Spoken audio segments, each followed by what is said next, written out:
Bueno, buenos días, buenas tardes o buenas noches en el momento en que tengan la oportunidad de escucharme.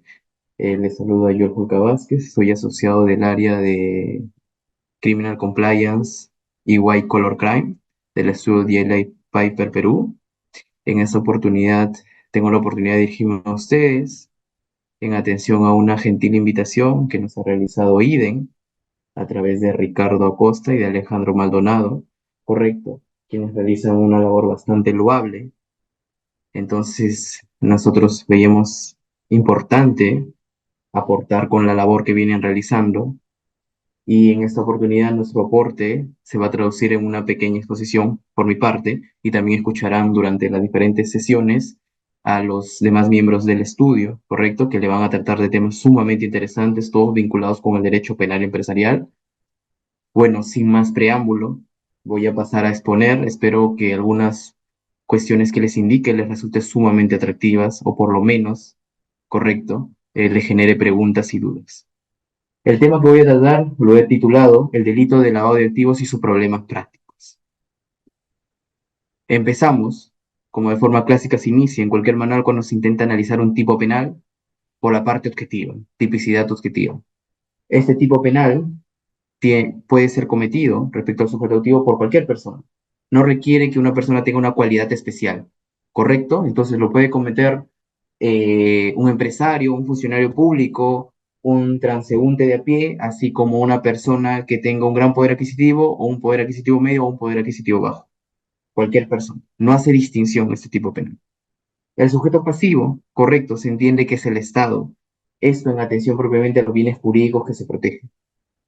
Sobre esto sabemos que hay un gran debate en la doctrina para saber identificar realmente cuál es el bien jurídico que se protege. Si estamos hablando de un delito contra la administración de justicia o si estamos hablando de un delito contra el orden socioeconómico, ¿correcto? O es un delito que busca desincentivar a las personas que cometieron el delito precedente. O estamos hablando de un delito pluriofensivo. Como esta es una discusión doctrinaria que aún sigue vigente, pero que gran parte de la doctrina mayoritaria se está cada vez más convenciendo de que lo que se protege es la administración de justicia, de buscar encontrar propiamente los activos maculados, es que se entiende de que el afectado es el Estado. Entonces el sujeto pasivo en este caso es el Estado. Tengámoslo en cuenta eso. Teniendo como requisito importante para la configuración de este delito el origen ilícito, resulta medular explicar qué se entiende por tal.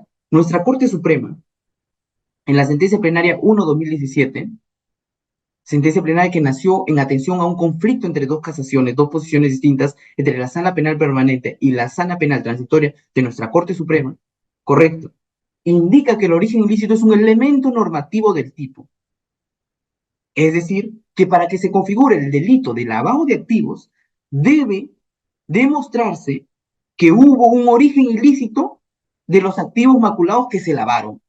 Es decir, cuando hablamos de lavado de activos, a diferencia de un delito típico como el homicidio, a diferencia de un delito como el robo, como el hurto, que no se requiere probar un delito previo antes, para su configuración, el delito de lavado de activos, se requiere probar el origen ilícito. Es decir, que haya habido una conducta anterior ilícita que haya producido estos activos, dinero que se haya lavado. Entonces, esto resulta importante, porque si esto no se demuestra, no se podrá hablar del delito de lavado de activos. Es lo que en doctrina se llama un delito conexo subsiguiente. Ahora bien, ¿un origen ilícito es igual a un delito? La Corte Suprema nos dice que no y la doctrina nos indica que no. Porque un delito es una conducta típica de jurídico culpable de acuerdo a la teoría clásica, a la teoría tripartita del delito. Mientras que un origen ilícito no necesita ser culpable, no necesita que mediante una sentencia se haya demostrado propiamente la culpabilidad de la persona, toda vez que, como nosotros sabemos, lo que se busca sancionar aquí no es tanto el delito fuente, sino es el hecho posterior que se hace con esos activos maculados. Es decir, los países buscan dar el mensaje de que el delito no puede ser rentable. Mediante las convenciones de Palermo, las convenciones de Mérida y demás, que buscan combatir la gran criminalidad, y dentro de estos también el tráfico ilícito de drogas, es que se dio propiamente las directivas para tipificar el delito en lavado de activos porque se buscaba que el delito no sea rentable, es decir, castigar a aquella persona que tenga activos maculados, que no se le pueda haber demostrado, por ejemplo, su delito de tráfico ilícito de drogas, pero que sí se tenga una sospecha fundada de que ese dinero que tiene es un dinero producto de tráfico ilícito de drogas. En consecuencia, como es un delito que nace en atención a que no se pudo probar el delito fuente, sería inviable que se requiera una sentencia firme sobre el delito fuente porque haría no posible la aplicación de este delito de lavado de activos. ¿Correcto? Entonces, el origen ilícito no es igual a un delito, es una conducta antijurídica, pero que no necesita probarse la culpabilidad. Tengamos en cuenta eso. A veces hay una confusión entre decir un delito y un origen ilícito. Pero qué duda cabe que como mínimo sí tendrá que probarse que era una conducta típica y antijurídica, que era una conducta antijurídica que dio fuente a estos activos maculados. Ahora bien, otro punto importante del delito de lavado de activos viene a ser el principio de confianza. Esto se analiza, el principio de confianza, como nosotros sabemos, es lo que en doctrina se llama la faz negativa del tipo. ¿Por qué? Porque si no supera estos filtros de imputación objetiva, no podemos hablar de una tipicidad objetiva. El principio de confianza se dio o nació a razón de la división del trabajo, pero que nuestra Corte Suprema no solamente lo aplica en estos casos, sino también cuando hay una interrelación social entre dos personas, ¿correcto? Que se rige por una confianza en los actos que ha realizado y en los actos que debió haber realizado la otra persona. Lo cual indica y lo vincula de que si tú realizas una conducta dentro de tu esfera sin salirte de tu esfera. Es decir, por ejemplo, actúas como un abogado, por ejemplo, actúas como un padre de familia, actúas como una madre de familia, sin hacer un acto que extralimite esa esfera, se entenderá también como una conducta neutra. Entonces, estos dos aspectos de la tipicidad objetiva están vinculados. Ahora bien, hay esferas reguladas, como por ejemplo, como les mencioné sobre la división del trabajo, hay esferas reguladas dentro de una empresa, un organigrama, dentro de una administración pública, un MOF, un ROF, que te indica A, B y C tienen que hacer tales cosas. C, E, F, G tienen que hacer otras cosas. Donde se entiende que si A, B y C hacen tales cosas, confían en que las otras personas harán también tales cosas y no se le podrá imputar, correcto, los actos que hayan hecho las otras personas. Porque el derecho penal responde a algo, a un principio del hecho y a una responsabilidad personalísima, por tu acto, no por el acto de terceros, correcto. Esto es en cierta manera un poco más fácil cuando hay esferas reguladas, cuando hay documentos que te indican qué tenías tú que hacer. Pero lo mismo pasaría cuando hay esferas no reguladas, como por ejemplo en el aspecto familiar, un padre y una madre respecto a sus hijos, un abuelo respecto a sus nietos, cuñados, yernos, ¿sería igual?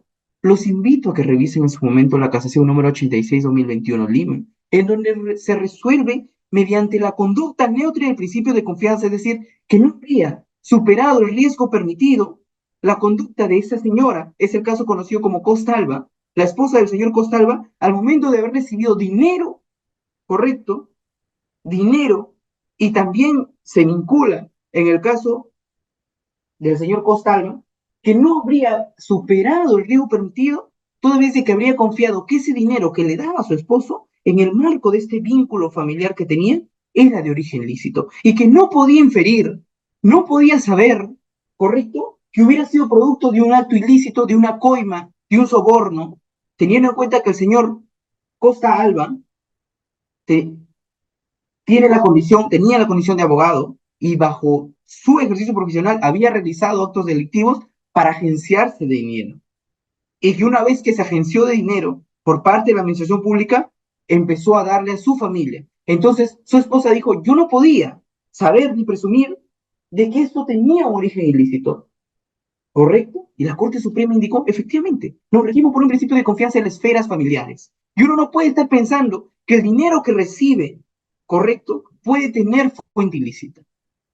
Esto resulta por lo menos debatible, porque no tiene un parámetro establecido. ¿De dónde infieres qué se entiende por una relación familiar normal, por una relación familiar anormal? ¿De dónde se infiere que sí podrías tener conocimientos, suponer que venía de un hecho ilícito o no? Porque no hay nada regulado, pero se aplica el principio de confianza, se aplica la conducta neutra, por lo menos debatible, por lo menos, para que lo tengan en cuenta. También hablamos de agravantes específicas en el delito de lavado de activos.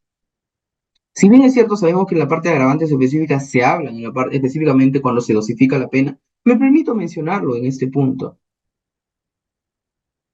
Tenemos ciertas agravantes específicas, como por ejemplo la minería ilegal. Cuando los activos maculados vienen de minería ilegal, inmediatamente les puede venir a la mente decir, pero Joel, si usted me dice que el delito de lavado de activos no necesita que se pruebe el delito fuente, pero sí me dice que un agravante es la minería ilegal, ergo, si yo sanciono por lavado de activos proveniente de minería ilegal, he demostrado que había minería ilegal. Es decir, tendría que haber probado el delito fuente. Esto es así. Nuestra Corte Suprema, pero y especialmente nuestra Corte Superior Nacional Especializada, por ejemplo, en el caso Sánchez Paredes, indica de que se tendría que haber probado el delito de minería ilegal para aplicar como un agravante. Y si no se prueba, entonces no podría aplicarse como un agravante y tampoco podría decirse que este dio origen al delito de lavado de activos. Cierto sector de la doctrina, por ejemplo la doctrina española, su Tribunal Supremo diría que no necesita probarse a un nivel de delito como tal, sino a un nivel de origen ilícito. Es decir, la minería ilegal sería el origen ilícito y tendría, me disculpo, y tendría que tener el estándar correcto, tendría que tener el estándar suficiente para que se advierta la antijuricidad. No el delito como tal, sino la antijuricidad de esta agravante que habría dado pie a los activos maculados. Pareciera que la diferencia es mínima, pero en cuestiones prácticas es sumamente importante. Una cosa es decir, pruébame este agravante a un nivel de delito, otra cosa es decir, pruébame este agravante a un nivel de origen ilícito. Uno eleva el estándar para condenar. Tengámoslo presente. La tipicidad subjetiva. Este es un tipo penal que es eminentemente doloso, pero ello quita que no pueda aceptar la modalidad culposa en nuestra actual regulación del decreto legislativo 1106. Ahorita entraremos a esa conversación. Como saben, el dolo clásico se entiende como conocimiento más voluntad. Es más, Feuerbach, cuando en los primeros momentos hablaba de el dolo, se refería a voluntad, ni tanto a conocimiento. Los últimos tratadistas que han ido trabajando la figura del dolo nos indican y nos enseñan de que el dolo, más que voluntad, es conocimiento. Que la voluntad se puede tomar como un presupuesto a la acción, o se puede tomar como algo diferente al dolo, como una intención. Por ejemplo, como un elemento adicional al dolo de tendencia interna trascendente. Yo quería hacer tal, pero no como dolo tal que es conocimiento. Esto sobre todo entienden que es las doctrinas normativistas, en atención a que las normas te indican qué acción debía saber uno y qué acción tenía que realizar. ¿Correcto? Entonces, las tendencias actuales, más modernas, hablan del dolo normativo, es decir, el dolo como conocimiento. Tengámoslo presente, dolo como conocimiento. Frente a esto, nace una figura que en la actualidad está en discusión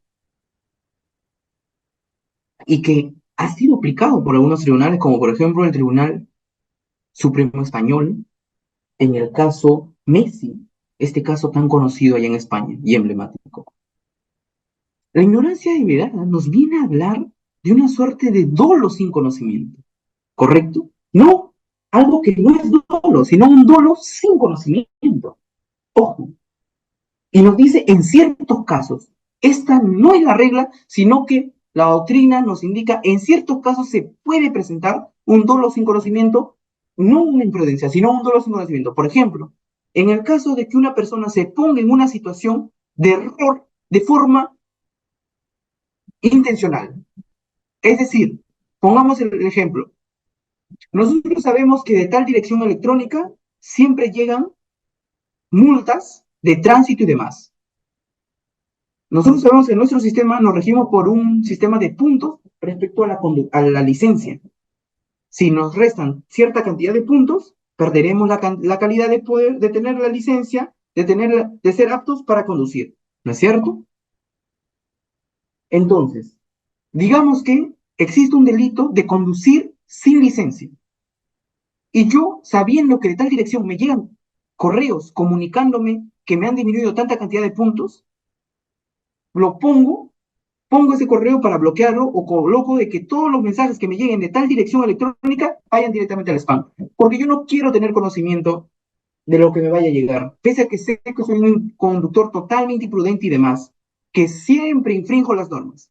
Resulta que me han llegado diferentes notificaciones y un día ya pierdo la calidad de conductor porque fue la tal disminución de puntos que ya no soy apto para conducir. Me para la policía y yo le indico, no tenía conocimiento. Esa situación realmente se podría tratar como algo imprudente, como un dolo, es lo que actualmente está en debate y a ciertos sectores de la doctrina, sobre todo basándose como antecedente en la doctrina anglosajona, indica de que estamos hablando realmente un dolo sin conocimiento para casos excepcionales, en el cual la persona se puso en tal situación de forma previa e intencional, ¿correcto? Y que no es una situación de imprudente. Debatible, pero lo dejo a vuestra consideración. Ahora bien,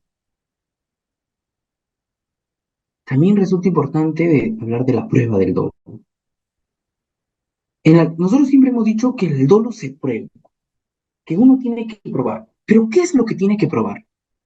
Existen diferentes tratados sobre lo mismo. Uno de los estudios más importantes es el que realiza el profesor Ramón Ragués Ibáñez, de la Universidad Pompeu Fabra. Él nos indica que el dolo es muy complicado de probar, pero que nosotros debemos perder, digamos, como objetivo, o no debemos tener como objetivo saber qué estaba pensando en ese momento exacto a ciencia cierta, porque es imposible que uno ingrese a la psique de la persona, aunque sea a la actualidad, quizás con los avances científicos más adelante sí se podrá, a la actualidad, saber en qué estaba pensando en el momento determinado en que cometió el hecho ilícito o en que realizó tal acción. En consecuencia, eso significa que ya no debo probar el dolo, que el dolo lo debo tener por presupuesto, simplemente decir, tal persona se encontraba en tal lugar, hizo tal cosa y ya debió conocer. Consideramos que de ninguna forma. El dolo sí se debe probar, pero el detalle es qué se debe probar. Se debe probar los hechos externos que nos permiten inferir de forma lógica que esa persona tenía conocimiento de tal acción, de tal norma, de tal acto. Es decir, imputarle el dolo. Porque al final, el dolo no estará sinceramente en la cabeza de la persona a un nivel probatorio, sino en la cabeza del juez. El juez, a partir de los datos periféricos objetivos, inferirá de forma lógica que esa persona tenía conocimiento de lo que estaba haciendo y le imputará el dolo. Pero estos elementos objetivos periféricos consideramos que sí se tienen que probar. Ahora bien, les mencionábamos que nuestra regulación habla del delito de lavado de activos eminentemente doloso. Porque es cierto, si nosotros revisamos el decreto legislativo 1106, ustedes no van a advertir en ninguno de los artículos que diga acepta también la modalidad culposa o la modalidad imprudente.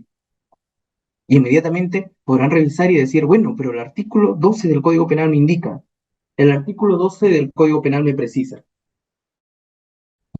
Si nosotros revisamos, el artículo 12 me indica, las penas establecidas por la ley se aplican siempre al agente de infracción dolosa. El agente de infracción culposa es punible en los casos expresamente establecidos por la ley. Joel, en el decreto legislativo 1106 no me habla o no me dice que acepta la modalidad culposa, entonces no hay culpa.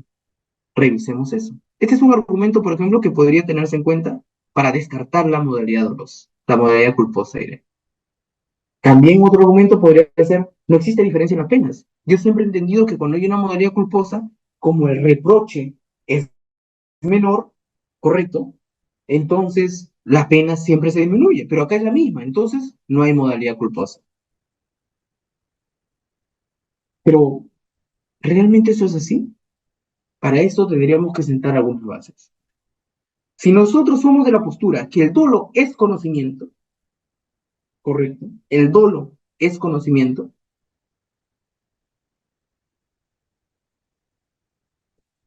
y la ignorancia deliberada se aplica en ciertos supuestos en la que la persona se puso en tal situación de error y que en la actualidad todavía es debatible, ¿correcto? La persona ella misma quiso desconocer, nos quedaría que el desconocimiento no es dolo. Ahora bien, ¿qué regulación tenemos en el decreto legislativo 1106? Se dice, el que con conocimiento o debía presumir, indica, o debía presumir. La pregunta es, ¿este deber presumir es igual a conocer? Si tú presumes, ¿conoces? Debías, te dice, debías, es decir, no lo hiciste. Significa más como una modalidad imprudente, ¿no les parece? Como una modalidad culposa, porque no actuaste como debías actuar. Entonces, ¿eso no es igual a no conocer? ¿Eso no es igual a una suerte de modalidad imprudente o culposa? Sí, sabemos que no está regulado de tal forma, pero eso no sería simplemente una suerte de etiquetas. Ahora, que se deba aplicar o no es otra cosa. Nosotros consideramos que la técnica legislativa ha sido incorrecta. Hacemos una crítica de ley lata, proponiendo que se modifique y que si se va a sancionar la modalidad culposa, se disminuyan las penas.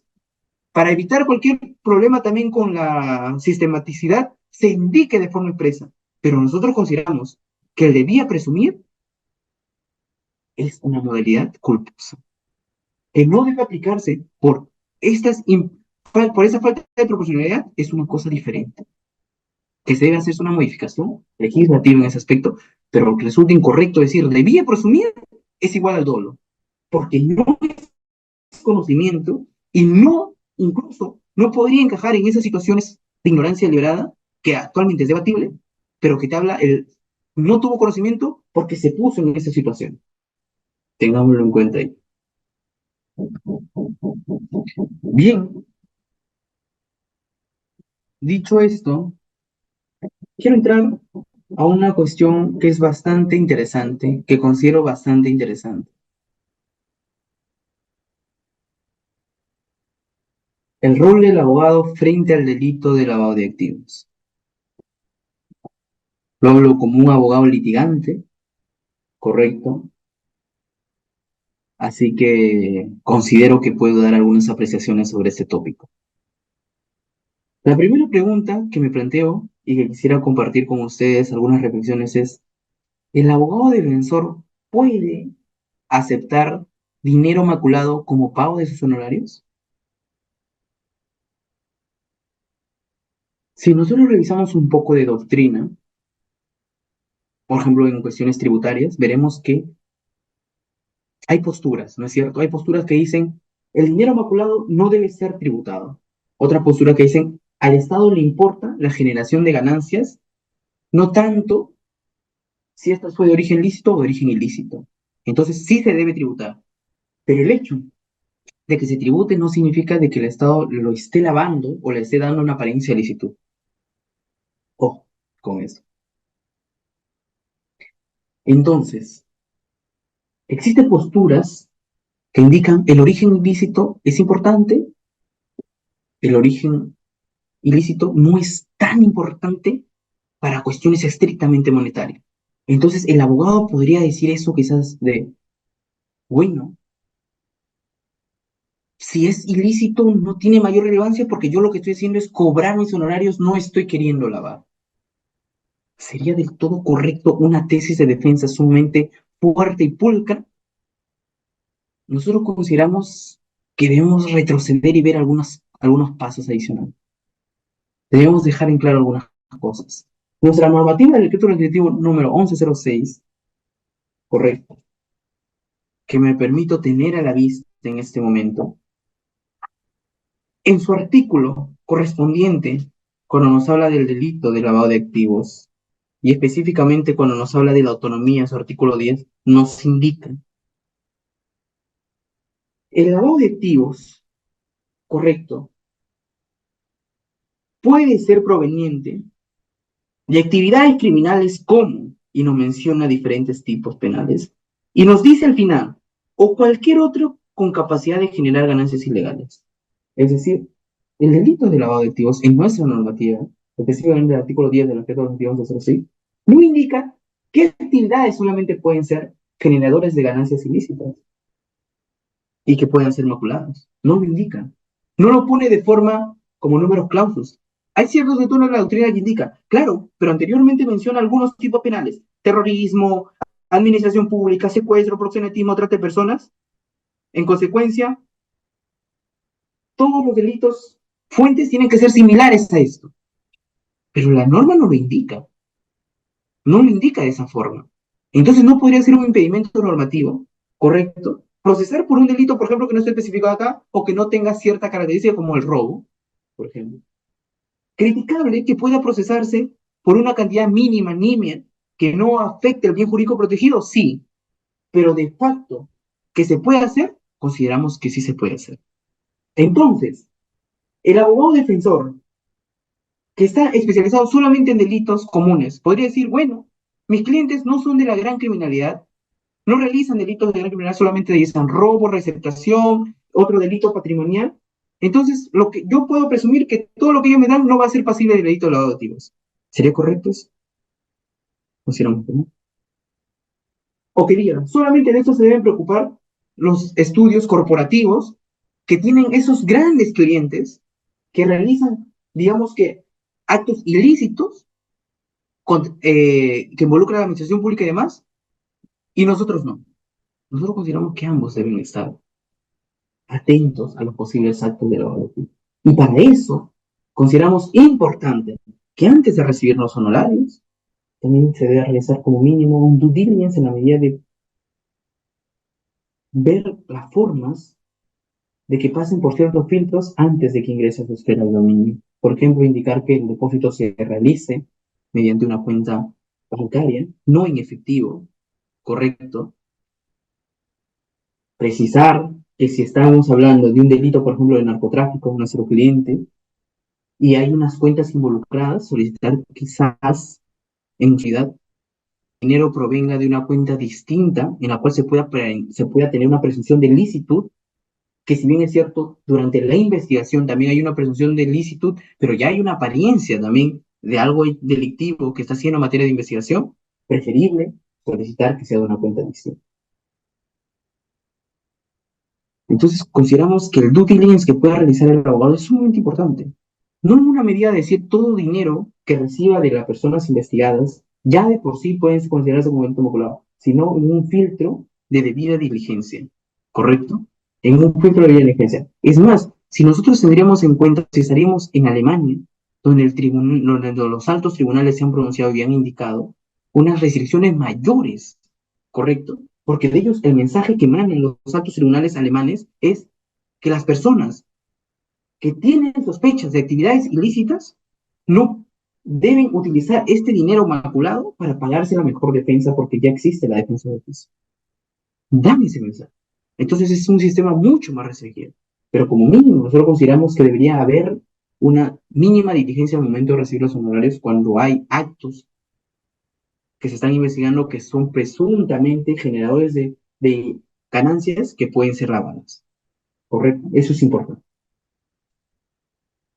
Un argumento importante también que podría salir por parte del abogado defensor es que teniendo en cuenta que la normativa usualmente dice, con la finalidad de evitar la identificación de su origen, podría decirse que el abogado, cuando recibe, declara, en ningún momento tuvo la finalidad de ocultar ese dinero, de oscurecer el tracto sucesivo.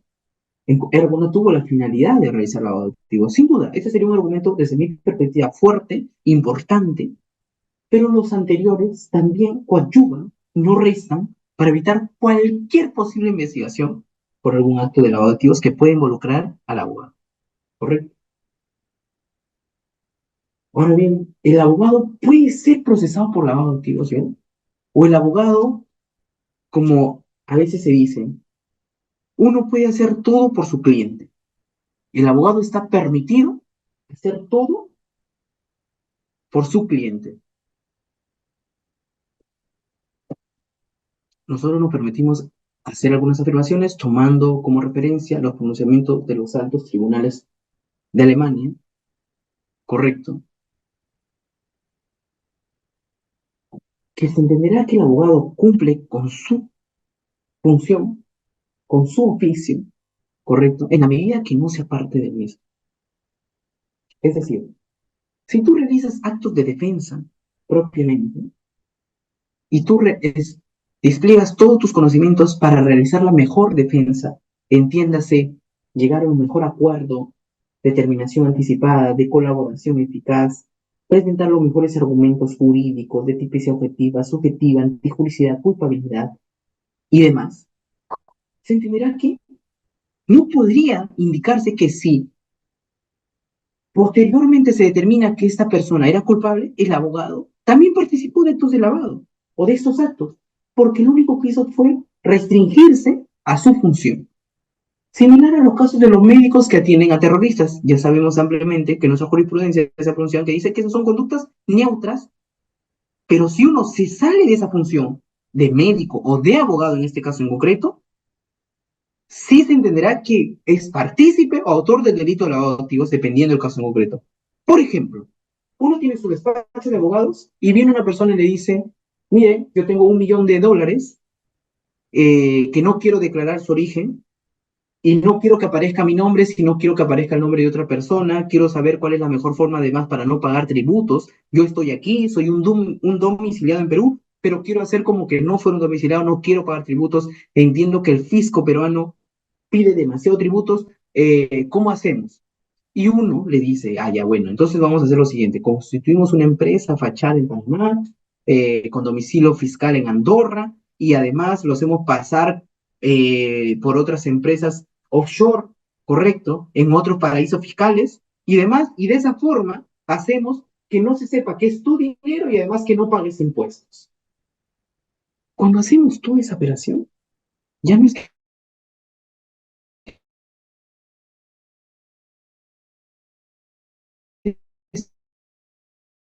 estamos actuando de forma neutra, como es como persona, pero no solamente se restringe a operar, sino que luego le dice, y tú después de operado tienes que ir y seguir con tus acciones terroristas, ¿correcto? Entonces colabora con los actos de terrorismo. En este caso, cuando tú le indicas cómo puede hacer actos de defraudación tributaria, cómo puede hacer actos de lavado de activos y lo asesoras y le indicas de qué forma tiene que hacerlo, te extralimitas de tu deber de abogado, consideramos nosotros. ¿Correcto? Entonces, no es que al abogado se le permite todo. Al abogado se le permite asesorar de la mejor forma posible. Tú puedes asesorar, por ejemplo, quiero pagar menos tributos, una forma correcta que sea. Quizás aplicando economía de opción, pero no evasión tributaria. ¿Correcto? Darle un consejo para que minimice sus gastos y demás, pero que esté dentro de la ley. No para infringir la ley. Eso es importante. Otro tema importante que quería mencionarles era respecto a la reserva profesional. Pero antes de pasar a ese punto, resulta importante que tengan en cuenta por qué hago esa afirmación, porque tenemos en cuenta que el abogado cumple una función, tiene un oficio, y no es que el abogado esté, su función es asesorar, pero no adecuar su conducta a una conducta normativa, a una conducta ilícita, diré. Si mi cliente quiere hacer algo ilícito, yo no puedo coadyuvar con esa conducta y decir, lo hice en mi función de abogado. ¿Correcto? Mi conducta es asesorar dentro de los parámetros de la ley. Mi deber es asesorar dentro de los parámetros de la ley. De acuerdo al código de ética, ser lo más prolijo con mi defensa, ser lo más prolijo con mi patrocinado, pero todo dentro del marco de la ley. ¿Correcto? Ahora bien, resulta bastante importante lo que se habla del secreto profesional. El secreto profesional, sin duda, es un derecho que es patrocinado, que tiene el cliente, ¿no es cierto? Por eso que viene la persona al abogado y le puede confiar, le puede incluso confesar de que ha cometido un delito, ¿correcto? Y eso está abarcado, eso está protegido por el secreto profesional. Pero eso significa que el abogado debe guardar reserva de toda la información que tenga. En nuestro país eso está poco desarrollado, poco debatido también. Pero, por ejemplo, en España existe la ley número 10/2010 que se llama Prevención del Blanqueo de Capitales y de la Financiación del Terrorismo, ¿correcto? En el cual se le imponen ciertos deberes de comunicación al abogado, ciertos deberes de comunicación al abogado en ciertos supuestos de hecho. Y básicamente esto está vinculado con lo anterior, cuando el abogado realiza actos que no son propios de su función, indica esta ley y la ley interpretada por los altos tribunales de España que viene en connivencia con los tratados de la Unión Europea, ¿correcto? Por ejemplo, cuando indica, cuando se trata de que el abogado actúe como accionista en una empresa, actúe como una suerte de testaferro y demás. Debatible, por decirlo menos, pero es algo que ya se viene dando en otros lugares, que indica la reserva profesional no es para todos los casos, es decir, no es en todas las situaciones que si tú brindas tu servicio, decir yo voy a ser tu asesor, voy a ser accionista, voy a ser como un testaferro y demás, también debo guardar la reserva en todo. Si el abogado realiza ciertos actos que no son propios del ejercicio del derecho de defensa, indica los actos tribunales, si el abogado toma conocimiento de una actuación sospechosa o un hecho ilícito, debe ponerlo en conocimiento de la autoridad, similar a lo que acá hablamos de la UIA, ¿correcto? Como una suerte de reportar operaciones sospechosas. Pero esto fue un problema, sin lugar a dudas. Muchos dijeron, pero esto rompe el privilegio derecho a abogado. Y el tribunal, en una forma intentando ser un poco salomónico, dijo, no, cuando realizan actos propios de abogado, de defensa y demás, la reserva es total. Así haya una confesión de un hecho ilícito. Pero si te piden que hagas actos que no son propiamente de abogacía, pues el hecho de que tú seas abogado no significa de que estés actuando como abogado. Ergo, eres un ciudadano más y tienes el deber de comunicar, ¿correcto? Y no solamente el abogado, sino diferentes profesionales también, que se mencionan en esa ley. Por decirlo menos, bastante interesante y para reflexionar sobre el mismo, ¿correcto? Que a veces en nuestro país no se reflexiona sobre tal.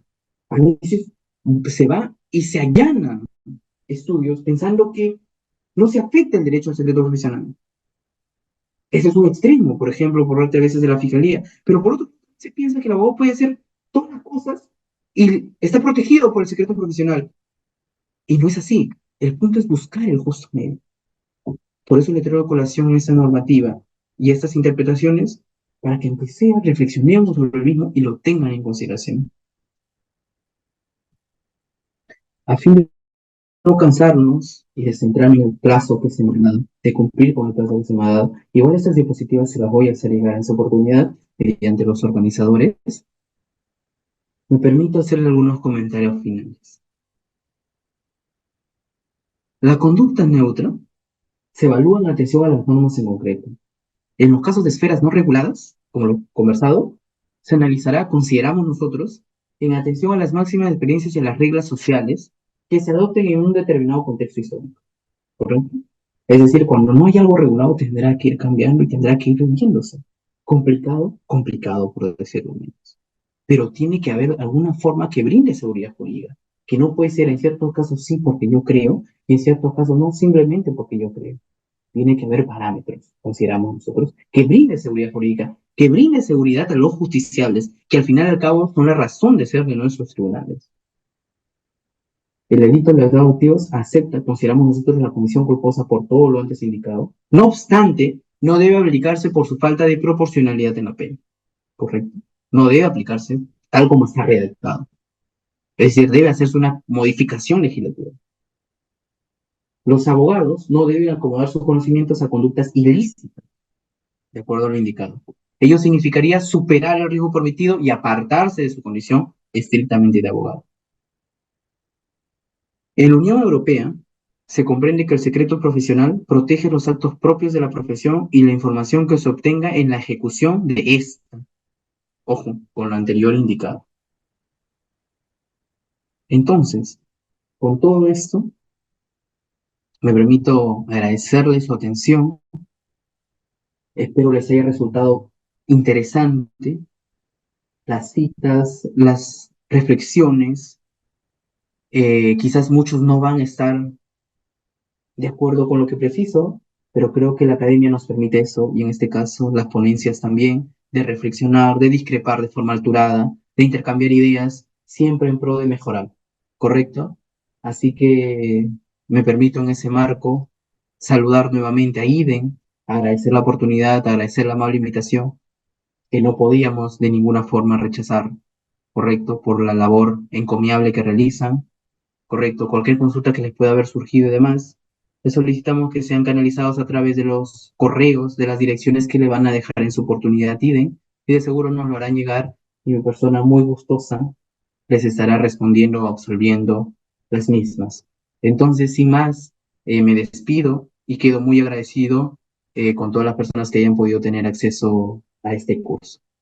Muchas gracias.